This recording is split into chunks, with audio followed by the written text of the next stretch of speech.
Welcome to That's the Word, wholesome tales for the whole family. I'm Father James Yamauchi.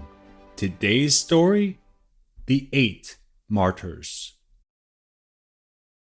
This is a story about the passion of martyrs. You may want to listen to it before sharing it with your children. Crack! The whip produced a cry of pain from the torture room. The ruler leaned forward in his seat, looking intently at the 7 young men before him. The stubbornness of these believers irritated him. Their faith was a downright nuisance to his domain, and he would see to it that every last one of them was stamped out. "This can all go away," he cooed, his voice smooth as honey. "You just have to do this one little thing." The leader responded without hesitation. "We are ready to die rather than transgress the law of our fathers." The ruler's fury blazed white against this insolent youth. The leader was seized, his tongue cut out. He was scalped, his hands and feet cut off, then thrown into a red-hot skillet. He soon expired from the smoke. The next young man was brought forward. He too was scalped, but when the ruler showed him the blasphemous task, he only said, "No." They killed him in the same way as the last one.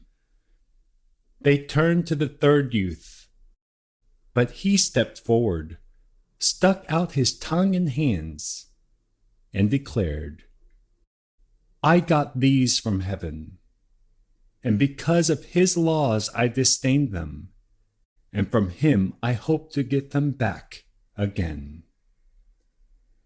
The ruler and his warriors were astonished, though that did not stop them from killing him. As the blood continued to flow, the ruler's frustration only grew.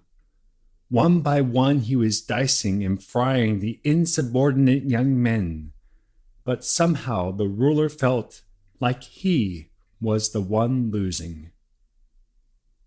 Behind the 7 young men stood a woman. She watched without a word of protest as the young men died before her. And not just any young men, but her own sons. Now the 5th, now the 6th little boy that she carried in her womb was mercilessly torn from the world. By the time they reached the 7th brother, the ruler had had enough. Not one of these brothers had even considered performing the forbidden task. However, perhaps this last brother, the youngest, would yield. He tried every kind of persuasion on the youth before turning to his mother. Upon his orders, the mother turned to her son and urged him, "My son, have pity on me. Do not fear this butcher, but prove worthy of your brothers. Accept death, so that in God's mercy I may get you back again with your brothers." The youth turned to the ruler. "What are you waiting for? I, like my brothers, give up body and life for the laws of our fathers, and through me and my brothers to bring to an end the wrath of the Almighty, which has justly fallen on our whole nation." The ruler was livid. This youngest brother was put to an even crueler death than his brothers, his mother watching the whole time. They killed her last of all. What was the heinous task the ruler put to these brothers and their mother? He wanted them to eat a bite of pork. Rejecting this seemingly innocent demand earned these 8 the glorious crown of martyrdom. There have been martyrs in every age, in every land, from the American wilderness to the streets of London and Paris, from the land of the rising sun to even the promised land. When others would rather go with the flow, they have stood fast for God, no matter the consequences, no matter who or what they lost. The glory of their deaths will never fade, their blood, the seed of God's kingdom on earth. Around December, when we hear about Hanukkah approaching, let's not forget what those menorahs commemorate. The rededication of the Temple of Jerusalem after it was desecrated by the Greeks. Remember also the glorious martyrs who died for love of God even before Christ walked the earth. Martyrs like these 8 who were persecuted in the promised land. Jewish martyrs who obeyed God rather than men, even in something as seemingly pointless as refusing to eat pork. The 7 brothers and their incredible mother, whose story is recounted in the 7th chapter of the 2nd book of the Maccabees. And for this week, that's the word.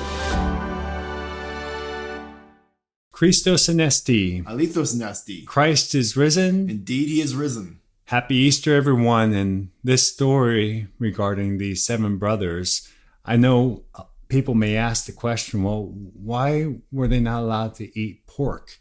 Well, it stems from Deuteronomy 14, verse 8, so it's part of the Mosaic Law. And this is what Deuteronomy 14, verse 8 says. And the swine, because it parts the hoof but does not chew the cud, is unclean for you. Their flesh you shall not eat, and their carcasses you shall not touch. Again, that's Deuteronomy 14, verse 8, part of the Mosaic Law. So as faithful Jewish men, and of course their mother as well, they were just abiding by their religious principles. Abiding by what God told them to do. Exactly. And then that's what makes them martyrs, to be witness to something that is beyond them. And also something to note is it's kind of confusing because the Maccabees are a group of brothers who are recounted in the books of the Maccabees, but they are not these brothers. These brothers are from an additional story that's told in the 2nd book of Maccabees, where they are talking about the persecution. This was just one example of it. So for historical context, the Greeks have occupied the Promised Land. This is after Alexander the Great. This is one of Alexander the Great. I think it's one of Alexander the Great's generals or his descendant who's running the place right now. And that's the ruler who is talking to these brothers and their mother and trying to force them to eat pork. And he is persecuting the Jews in the Promised Land. So while these brothers are not the Maccabees, they're contemporaries with the Maccabees.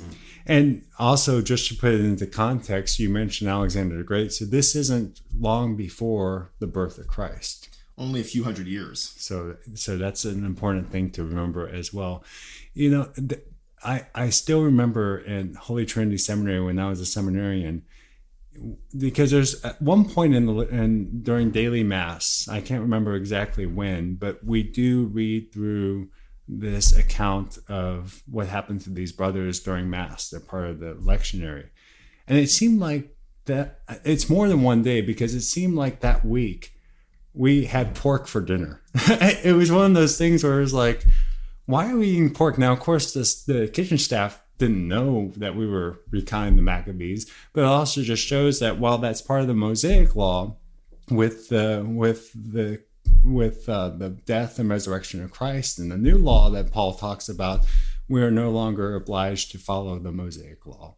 So we could eat pork, but I thought that was interesting that we were eating pork when we were talking about the Maccabees. Well, not the Maccabees, but these brothers that are recounted in the book of Maccabees.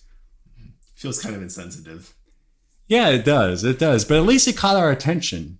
It was something that did catch our attention, and we were able to really think about it. And again, the point is to be able to say what witnesses they were when people who were not of their faith that were around them saw no problem with eating pork. But there was a problem because God, under their current law, the Mosaic law, just said, you cannot do this. And that was good enough for them to follow God's law. And the last thing I'll just say, there's so many fascinating stories in the Bible. And just like, we have movies recounting the life of Christ and some of the saints, it'd be fascinating if one day there would be a good Hollywood, maybe not Hollywood production, but a good film production of the Maccabees, because that's a fascinating period of history. And obviously you have some heroes and great martyrs and examples for us all. A lot of fighting. It's actually a perfect action sequence. There would be a lot of fighting. There would be a lot of fighting, and there's also there's a lot of drama, a good drama, and the question of how do I respond, living faithfully to my principles in a setting where those principles are not valued. So it has some great themes that go beyond that time that I think perdure in any society or age. Thanks for listening. If you enjoy That's the Word, please share the word. You can sign up for our weekly newsletter at sonsofthunderrock.com. That's also where you can find our social links and our email if you have any feedback. Once again, thanks for listening, and we'll be back next Wednesday for another wholesome tale for the whole family.